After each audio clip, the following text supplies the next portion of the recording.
Hi friends every one Saravanan W universal ground director.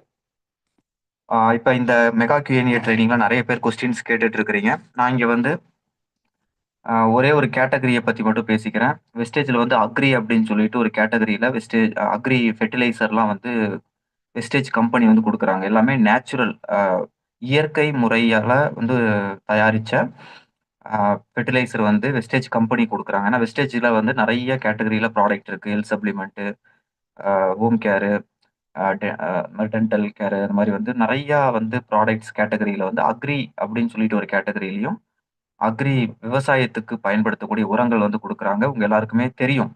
But நான் இங்க என்ன சொல்லிக்கிறேன் அப்படின்னா, ஏன் வந்து வெஸ்டேஜ் உரத்த நம்ம கண்டிப்பா பயன்படுத்தணும்? அதுக்கு என்ன என்ன ஒரு காரணம்னா, சும்மா வெஸ்டேஜ்ல நமக்கு பிசினஸ் வருது, நல்லா விளைச்சல் வருது அப்படிங்கிறத தாண்டி, இன்னொரு முக்கியமான விஷயம். ஏன்னா இப்ப நம்மளோட ஆ இப்ப இப்ப இப்ப ஹெல்த் சப்ளிமெண்ட் எல்லாம் இப்ப நெறைய பேர் வாங்குறாங்க. நெறைய பேருக்கு வந்து உடல்ல வந்து பிரச்சனை இருக்கு. பிரச்சனைக்காக வாங்குறாங்க. ஹெல்த் சப்ளிமெண்ட் அப்படிங்கிறது பிரச்சனை வரக்கூடாது அப்படிங்கிறதுக்காக தான் ஹெல்த் சப்ளிமெண்ட் அப்படிங்கிறது. பிரச்சனை வந்துருச்சு அப்படின்னா மருந்து தான். மருந்துக்கு தான் போவாங்க. ஆனா இப்ப வந்து பிரச்சனை இருக்கிறவங்களும் ஹெல்த் சப்ளிமெண்ட் சாப்பிடலாம். பிரச்சனை இல்லாதவங்களும் வராம இருக்கிறதுக்கு ஹெல்த் சப்ளிமெண்ட் சாப்பிடலாம். ஆனா இப்ப ஹெல்த் சப்ளிமெண்ட் நெறைய பேர் சாப்பிடுறதுக்கு முக்கியமான காரணமே, பிரச்சனை இருக்கிறதுனால அந்த மருந்தோட சேர்த்து ஹெல்த் சப்ளிமெண்ட்டும் சாப்பிடுறாங்க. கியூர் ஆகும். கண்டிப்பா வந்து இம்ப்ரூவ்மென்ட் இருக்கும். பட் ஆனா ஹெல்த் சப்ளிமெண்ட் அப்படிங்கிறது நேச்சுரலா அ அ கொண்டு வந்தது என்னன்னா, நான் நோய் வருமுன் காக்கிறதுக்கு தான் கொண்டு வந்தாங்க. பட் ஆனா நோய் வந்ததுக்கு அப்புறமும் சாப்பிடலாம். சாப்பிட்டாலும் அது கியூர் ஆகும். இல்லன்னு சொல்லல. ஹெல்த் சப்ளிமெண்ட் அப்படிங்கிறது மெடிசின் கிடையாது. நம்ம உடம்புக்கு தேவையான அந்த ஒரு புரதம், அந்த சத்து குடுக்கும். நம்ம உடம்புல எந்த ஆர்கான்ல ஃபால்ட் இருக்கோ, எந்த ஆர்கான்ல பிரச்சனை இருக்கோ, அந்த நோய் நமக்கு வருதுன்னா, அந்த ஆர்கானுக்கு சத்து குடுக்கக்கூடிய அந்த சத்தான உணவ வந்து சப்ளிமெண்ட் அப்படி வடிவத்தில நமக்கு குடுக்குறாங்க. இப்ப இந்த நெறைய பேருக்கு நோய் வரதுக்கான காரணம் என்ன அப்படின்னா, நம்ம சாப்பிடுற உணவுல வந்து நெறைய கெமிக்கல் ஆயிருச்சு. ஏன்னா, இப்ப நம்ப அரிசி விளைவிக்கிறோம், பருப்பு விளைவிக்கிறோம், கோதுமை விளைவிக்கிறாங்க, இல்ல சிறுதானிய வகைகள் விளைவிக்கிறாங்க அப்படின்னா, எல்லாத்துக்கும் வந்து கெமிக்கல் ஃபெர்டிலைசர் தான். கெமிக்கல் உரத்த தான் பயன்படுத்துறாங்க. இப்ப நம்பள எடுத்துக்கோங்க. இப்ப நம்ப வந்து சாப்பிடுற உணவு, நம்ம என்ன சாப்பிடுறோமோ, அதுதானே நம்ம உடம்பு எடுத்துக்குது.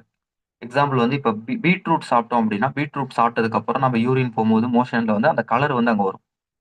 ஓகே. என்ன சாப்பிடுறோமோ, அது வந்து அங்க ரிஃப்ளெக்ட் ஆகும். நம்ம உடம்பு அது இழுத்து, அதுதான் வெளிய தள்ளும். அது மாரி, இப்ப நம்ம வந்து ஒரு பயிர் விளைவிக்கிறோம் அப்படின்னா, அதுக்கு என்ன தண்ணி ஊத்துறோம், என்ன குடுக்குறோமோ, அதுதான் அதுல வந்து உறிஞ்சு அங்க வந்து அந்த தானியமாவும், விதையாவும், அங்க வந்து பயிராவும் வந்து வளர்ந்து நிக்கிது.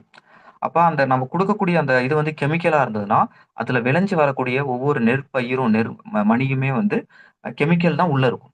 கெமிக்கல் தான் அதுக்குள்ள இருக்கும். ஏன்னா வந்து ஒரு 50, 100 வருஷத்துக்கு முன்னாடி எந்த ஃபெர்டிலைசர்ங்கிறது, எந்த கெமிக்கல் இருந்தது, எந்த கெமிக்கல் கம்பெனி இருந்துச்சு. இப்ப 2,00,000 ஆ கெமிக்கல்ஸ் இருக்கு. கெமிக்கல்ஸோட நேம்ஸு நெறைய கெமிக்கல்ஸ் இருக்கு இல்லையா? அது மாரி மொத்தமா 2,00,000 விதமான கெமிக்கல்ஸ் இருக்கிறதா சொல்றாங்க. அது இந்த கெமிக்கல், அந்த கெமிக்கல் மிக்ஸ் பண்ணா அது ஒரு காம்பினேஷன். அதையும் மிக்ஸ் பண்ணா அது ஒரு காம்பினேஷன். அது மாரி கெமிக்கல் மட்டும் எத்தன விதமான கெமிக்கல் இந்த உலகத்துல இருக்குன்னா 2,00,000 டிஃபரெண்டா 2,00,000 கெமிக்கலோட நேம் இருக்கு நெட்ல. அவ்ளோ கெமிக்கல்ஸ் வந்து பயன்படுத்துறாங்க. ஓகேங்களா? அப்ப இத்தன விதமான கெமிக்கல் வந்து கெமிக்கல் அப்படிங்கிறது எதுக்காக கெமிக்கல் அப்படிங்கிறது நாட் ஒன்லி வந்து அக்ரி ஃபெர்டிலைசர்க்கு மட்டும் இல்ல. அக்ரி ஃபெர்டிலைசர்க்கு பயன்படுத்துறாங்க. ஒரு ஒரு துணியில வந்து சாயம் ஒட்டுறதுக்கு பயன்படுத்துறாங்க. பிரிண்டிங்க்கு பயன்படுத்துறாங்க. அது மாரி இந்த கெமிக்கல் அப்படிங்கிற அந்த ஃபார்முலா வந்து 2,00,000 டிஃபரெண்ட் இருக்காமா. அதுல மெஜாரிட்டி வந்து அக்ரிக்கு பயன்படுத்துறாங்க. அப்ப ஒரு 100 வருஷத்துக்கு முன்னாடி இந்த கெமிக்கல்லாம் கண்டே பிடிக்கல. அப்ப யாரும் மனுசங்க இல்லையா? அப்ப யாரும் பயிர் விளைவிக்கலையா? அப்பல்லாம் அரிசியே வரலையா? அப்பல்லாம் அரிசி, பருப்புலாம் அவங்க வந்து கண்டுபிடிக்கல. இல்லையே! அப்பயும் இருந்துச்சு. அப்ப இந்த கெமிக்கலும் கண்டுபிடிக்கல, கெமிக்கல் ஃபெர்டிலைசரும் இல்ல. அப்ப நம்ம நோய் நொடி இல்லாம இருந்தோம். நம்ம சாப்பிடுற உணவு சத்தா இருந்துச்சு. நம்ம ஆயுள் நீண்ட காலம் இருந்தோம். நமக்கு எந்த ஒரு பிரச்சனையும் இல்லாம இருந்துச்சு. ஆ கரு உருவாகுறதுல எந்த பிரச்சனையும் இல்ல. நமக்கு கை, கால் வலி பிரச்சனை இல்ல. சுகர் கிடையாது அப்ப. இப்ப ஏங்க இத்தனையும் இருக்கு? எல்லாத்துக்கும் காரணம் நம்ம சாப்பிடுற உணவு தான். ஐயோ! நீலாம் வந்து ஃபாஸ்ட் ஃபுட் சாப்பிடுற, பீஸா, பர்கர் சாப்பிடுற. அதனால தான் உனக்கு உடம்பு பிரச்சனை. நீலாம் சிட்டில இருக்க. அதனால தான் எனக்கு உடம்பு பிரச்சனை. நான்லாம் வில்லேஜ்ல இருக்கேன். அப்படின்னு இப்ப யாராவது சொல்ல முடியும்னு நினைக்கிறீங்களா? சிட்டியா இருந்தாலும் சரி, வில்லேஜா இருந்தாலும் சரி, நீங்க என்ன சாப்பிடுறீங்களோ எல்லாத்துலயும் கெமிக்கல் இருக்கு. ஓகேவா? நான் இயற்கை உணவு தான் சாப்பிடுறேன். எனக்கு எந்த கெட்ட பழக்கமும் இல்ல. அப்புறம் ஏன் உங்களுக்கு பிரச்சனை வருது? உங்களுக்கு ஏன் கை, கால் வலி வருது? சுகர் வருது? ஹார்ட் ப்ராப்ளம் வருது? ஒரு நிமிஷம் திங்க் பண்ணி பாருங்க. இதுக்கு என்ன காரணம்?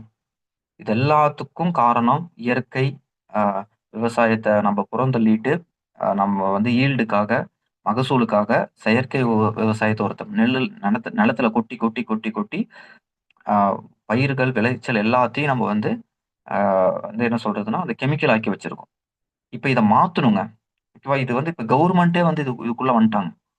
ஓகேவா? இப்ப எல்லா மக்களுக்கும் இப்ப தான் அவேர்னஸ் வருது. ஏன்னா ஃபர்ஸ்ட்டு இது மாறும்போது இயற்கையில இருந்து செயற்கையா மாறும்போது, ஆ எல்லாரும் ரொம்ப இப்போ நெறைய பயிர் வருது, நெறைய இது வருது அப்படின்னு சொல்லி, இப்ப எல்லாருக்கும் பேக் ஃபயர் ஆயி எல்லாருக்கும் பிரச்சனைய பார்த்து, இப்போ கொஞ்சம் கொஞ்சமா வந்து பாருங்க ஃபெர்டிலைசர்ல ஏகப்பட்ட ரெஸ்ட்ரிக்ஷன் கொண்டு வந்துட்டாங்க. ஏகப்பட்ட இது செக் பண்றாங்க. அதுக்குன்னு நெறைய வந்து என்ஜினியர்ஸ் இருக்காங்க. அத வந்து அது என்னென்னமோ இனிமேல் வரப்போகுது. இன்னும் நெறைய வந்து ஃபியூச்சர்ல வரப்போகுது. கெமிக்கல் உரத்த பயன்படுத்தினா அப்படின்னு கவர்மெண்ட்டே இதுக்கப்புறம் வந்து நெறைய சொல்லப் போறாங்க. எதுக்காகன்னா, ஏன்னா பிரச்சனை வந்துட்டு இருக்கு. எல்லாரும் இது பண்ணிட்டு இருக்காங்க. அப்ப இது வந்து நம்ப முயற்சி எடுத்தா தானே அது மாறும். ஓகேவா? கெமிக்கல் உரத்த வந்து புறந்தள்ளிட்டு நம்ம செயற்கை உரத்த பயன்படுத்தி விளைச்சல் எடுக்கும்போது, அத நம்ம சாப்பிடும்போது, நமக்கு வந்து நோய் நொடி குறையும். நமக்கு அடுத்த ஜெனரேஷனுக்கு வந்து நம்ப ஒரு நல்ல ஒரு ஹெல்த்தியான ஒரு லைஃப் ஹெல்த்தியான ஒரு ஜெனரேஷன நம்ம உருவாக்க முடியும். இப்ப பாருங்க நமக்கே இப்படி இருக்கு. ஓகேவா? 5,00,00,000 5,00,000,00,000 வருஷமா மனிதர்கள் உலகத்துல இருக்காங்க. ஆனா கடந்த 100 வருஷத்துல இந்த மனிதர்களோட சரித்திரத்தவே, அவங்களோட ஜெனரேஷனவே, அவங்களோட ஜெனடிக்கவே நம்ம மாத்திட்டோம். அப்ப இன்னும் ஃபியூச்சர்ல போம்போது ஓகேவா? அப்ப நம்ப வந்து முயற்சி பண்ணுவோம். நம்மள சுத்தி இருக்கக்கூடிய விவசாயிகள் எல்லாத்தையும் முயற்சி பண்ணுவாங்க. நான் ஒருத்தன் செயற்கை உரம் பயன்படுத்தினா, நாடு மாறிடுமா? இதெல்லாம் மாறிடுமா? அப்படின்னா, அ அப்படின்னு நெனச்சு நம்பளும் வந்து கெமிக்கல் பயன்படுத்துறதுல எந்த ஒரு பிரயோஜனமும் இல்ல. ஓகேவா? நீங்க மாறுங்க, எல்லாரும் மாறுவாங்க. ஓகேவா? நம்ப ஒருத்தர் மாறுனா எல்லாமே மாறுமா? நான் கெமிக்கல் உரம் பயன்படுத்துறது தான் தெரிய போதா? அப்படின்னு நம்ம நெனைக்கிறோம். அப்படி நெனச்சா எதுவுமே நடக்காது. நான் ஒரு சின்ன ஒரு கதை சொல்றேன். ஒரு அரசர் வந்து அ நாட்ல வந்துட்டு எல்லாத்துட்டயும் வரி வாங்கணும்னு சொல்லிட்டு, அப்பல்லாம் அரசர் காலத்துலலாம் வந்து பணம் அதெல்லாம் கிடையாது இல்லையா? வரிங்கிறது தானியத்த வாங்குவாங்க, பால் வாங்குவாங்க. அந்த மாரி வந்து பால் எல்லாரும் காலையில வந்து ஒரு 1/2 லிட்டர் பால் வந்து ஊத்தணும். ஏர்லி மார்னிங் வந்து 4 மணிக்கு ஊத்தணும் அப்படின்னு சொல்லிட்டு ஒரு பெரிய அந்த வாளி, அந்த ஒரு பெரிய ஒரு என்ன சொல்றது? ஒரு பாத்திரத்த வச்சர்றாரு. எல்லா விவசாயிகளும் வந்து நான் அப்ப விவசாயம் மட்டும் தானே. வரிங்கிறதே விவசாயம் தான் தொழிலு. ஒருத்தர் நெனைக்கிறாரு, அப்பா நான் வந்து எல்லாரும் பால் ஊத்த போறாங்க. நான் ஒரு 1/2 லிட்டர் தண்ணிய மட்டும் ஊத்திர்றேன். நான் இருட்டுல யாருக்கு தெரிய போகுது அப்படின்னு, அவரு போய் தண்ணிய ஊத்திர்றாரு. நம்ம மட்டும் தானே ஊத்த போறோம். எல்லாரும் பால் ஊத்துவாங்க. அதுல ஒண்ணும் தெரிய போறது. அரசர் என்ன கண்டே பிடிக்க போறாரு அப்படின்னு நெனச்சுட்டு. அதுக்கப்புறம் பார்த்தா, அரசர் வந்து பார்க்குறாரு, அதுக்குள்ள தண்ணி தான் இருக்கு. எல்லாரும் தண்ணி தான் ஊத்தியிருக்காங்க. ஒவ்வொருத்தரும் அதே மாரி தான் நெனச்சிருக்காங்க. ஓகேவா? நான் மட்டும் தான் நெனைக்கிறேனா நான் அப்படின்னு வந்து ஒருத்தர் பண்றது எல்லாரும் பண்ணிருவாங்க. ஓகேவா? நான் ஒருத்தர் பண்றதுனால என்ன விளைவு ஏற்பட போகுதுன்னு நம்ம நெனச்சோம்னா, அது வந்து எந்த ஒரு இதுவும் கிடையாது. நம்ப மாறுனா தான் எல்லாமே மாறும். நம்மள மாரி தான் இங்க எல்லாருமே நெனைக்கிறாங்க. நீங்க மாறுங்க எல்லாமே மாறும். ஓகேவா? நீங்க விவசாயத்துக்கு வந்து இயற்கை உரத்த பயன்படுத்துங்க. நான் இங்க வந்து வெஸ்டேஜுக்காகவோ, இல்ல இந்த பிசினஸ்க்காகவோ மட்டும் சொல்லல. நம்பளோட ஃபியூச்சர் ஜெனரேஷனுக்காக சொல்றேன்.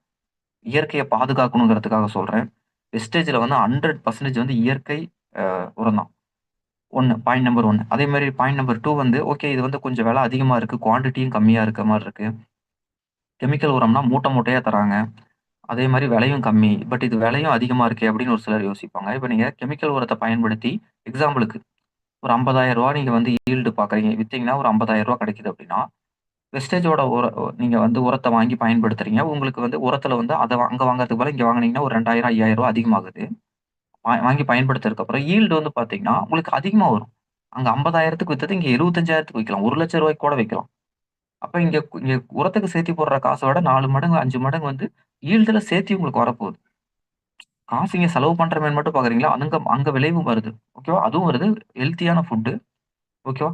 எல்லாரும் நம்ம வந்து இயற்கை உரத்த பயன்படுத்தினா தான் நம்ம குழந்தைங்க, நம்ம எல்லாரும் வந்து நல்ல காய்கறி, நல்லத சாப்பிட முடியும். நீங்க வந்து இப்ப பக்கத்துல இருக்க கடைகள்ல, சூப்பர் மார்க்கெட்ல தக்காளி வாங்குறீங்க, வெங்காயம் வாங்குறீங்க, எல்லாம் வந்து கெமிக்கல் தான். அதுக்குள்ள எல்லாமே கெமிக்கல் தான் இருக்கு. ஓகேவா? அத எப்படி நம்ம இது பண்றது? அதனால முடிஞ்ச வரைக்கும் நீங்களும் வந்து வீட்டு மாடி தோட்டம்லாம் வாங்குங்க. அந்த பேக்ல மண்ணு வாங்கிட்டு வந்து வச்சு, வெஸ்டேஜ் நம்மள்ட்ட உரம் இருக்குங்க. விதை வெளிய விக்கிறாங்க. அதையும் வந்து விதையுமே வந்து நல்ல நாட்டு விதையா வாங்கி போட்டு வெஸ்டேஜோட உரத்த போட்டு வீட்லயே வந்து கத்திரிக்காய், வெண்டைக்காய், தக்காளி இன்னும் எத்தனையோ இருக்கு. அதெல்லாம் வந்து வீட்டுக்கு பச்சை மிளகாய், அவரைக்காய் இதெல்லாம் சின்ன சின்ன செடி தான். செடி மாரி தான் வரும். வீட்டுக்கு தேவையான காய்கறிகள் அதெல்லாம் வந்து நீங்க வீட்டிலேயே வளர்த்துறதுக்கான முயற்சி எடுங்க. அது ஒரு ஹாபி மாரி. இது நீங்க பண்றது உங்க வீட்டுக்கும் பயன்படுத்துன மாரி இருக்கும். நீங்க 4 பேர் பண்ணீங்கன்னா தான், நான் எல்லாத்துக்கிட்டயும் சொல்லி இப்ப எப்படி 100 பிவி கன்சிஸ்டன்சி பண்றோம்.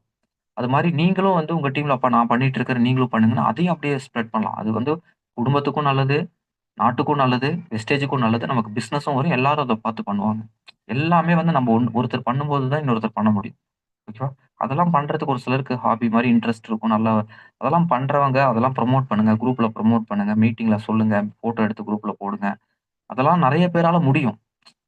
பண்ணக்கூடிய கெப்பாசிட்டி பொட்டன்ஷியல் இருக்கிறவங்க ட்ரை பண்ணலாமே தப்பில்ல. எல்லாரையும் பண்ண சொல்ல முடியாது. பண்றாங்கன்னு தெரிஞ்சு நம்மளும் பண்ணலாமே! என்னாலயும் முடியுமே! எனக்கு மாடி இருக்கு. நல்லா பண்ண முடியுமே! அப்படின்னு நினைக்கிறவங்க பண்ணலாம் இல்லையா? அதனால வந்து எல்லாமே ஆப்பர்ச்சுனிட்டி இங்க இருக்குங்க. நம்ப என்ன பார்க்குறோம், பண்றோங்கிறது தான். பிசினஸும் டெவலப் ஆகும். நீங்க பண்ற ஒரு ஸ்டெப் எடுத்து வைக்கிறீங்கன்னா, 10 மடங்கு ரிசல்ட் வரும். அதனால புரிஞ்சுகிட்டு பயன்படுத்துங்க.